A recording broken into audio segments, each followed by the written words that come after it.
Bom, ultimamente a gente está com essas histórias de ETs, de alienígenas, de governo falando sobre ET, de teorias da conspiração, de visões, de avistamentos, todas essas coisas. Então, quando a gente olha para cima, a gente pensa, cara, o que, que tem lá fora? A maioria de nós, quando a gente pensa em ET, imagina aquela cena clássica de Hollywood, né? Uma nave de metal reluzente, cheia de luzes piscando e uns seres cabeçudos com olhos gigantes saindo de dentro. Aliás, quem assistiu ultimamente a estreia do filme Dia D sabe do que a gente está falando, né? Aí a gente chama esses caras de Greys, saca só a ideia.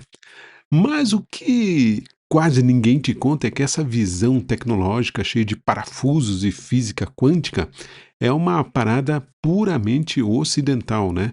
Nós, com o nosso chip aí da ficção científica e da tecnologia atômica, olhamos para o céu e só conseguimos enxergar máquinas, muita tecnologia envolvida. E a gente gasta bilhões de dólares com telescópios, radares e satélites tentando captar um sinal de rádio de uma galáxia vizinha, achando que a vida no universo precisa de um passaporte físico e de combustível para se mover, né? Bom, vem aqui comigo, eu sou o André Wormsbecker, começando mais um editorial Quantum Docs, falando sobre alienígenas e espíritos. Será que dá para fazer essa mistura? Bom, vamos lá que agora a nossa cabecinha vai dar um nó, né? Só para variar.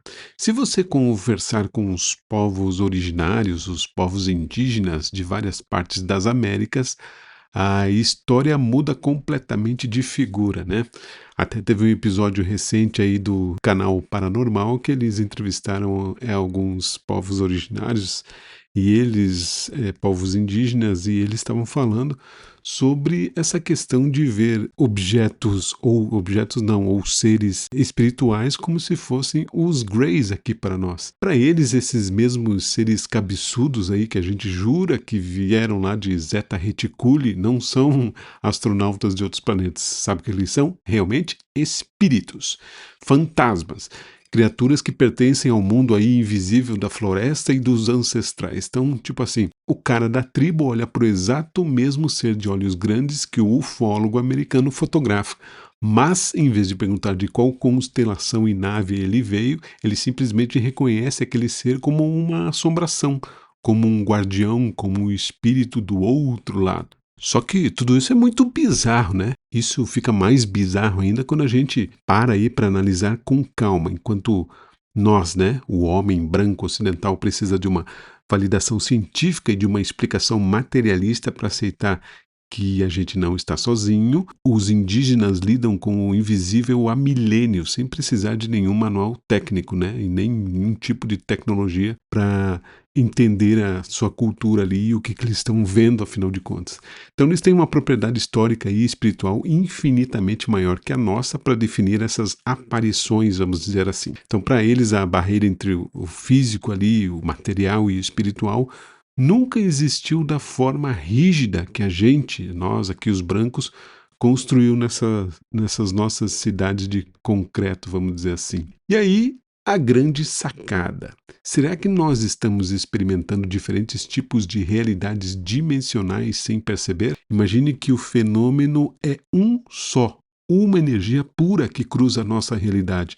Então, quando a nossa energia bate na mente de um cara urbano, criado assistindo filmes de cinema e lendo sobre foguete, sobre tecnologia, a cabeça dele traduz aquilo na hora como: ah, é um alienígena num disco voador. Mas quando a mesmíssima energia bate no campo de um indígena, que cresceu ouvindo as histórias da floresta, das culturas específicas deles, né, sobre espíritos, em toda essa sua conexão com a terra e com os rituais espirituais, a bagagem dele traduz aquilo como: ah, é um espírito da mata. E no final das contas, a nossa cultura molda, né, essa nossa percepção de acordo com o que a nossa mente consegue aguentar sem quebrar.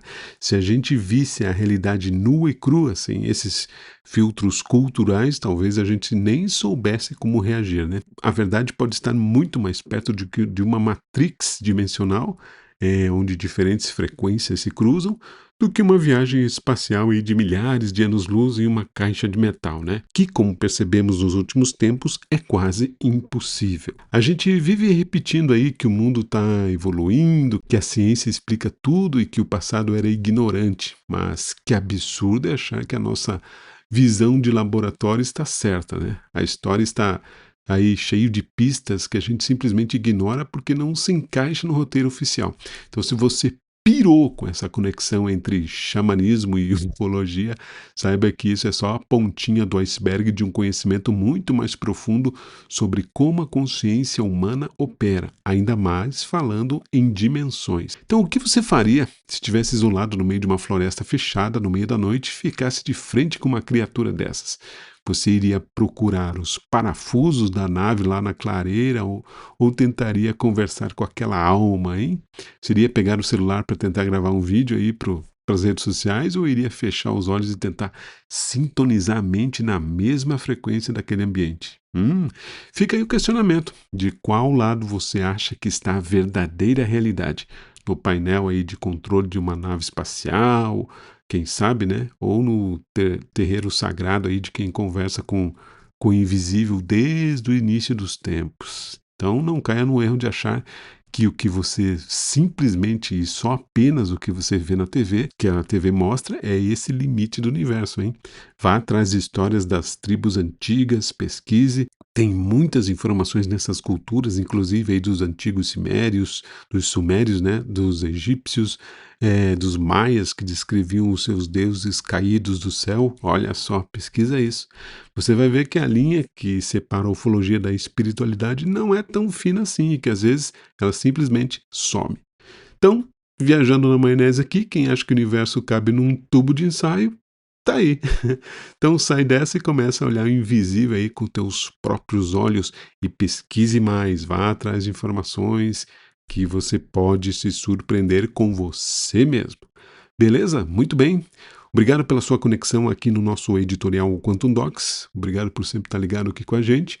E não esqueça, se você está por aqui, é porque estamos conectados. Tchau, até um próximo episódio.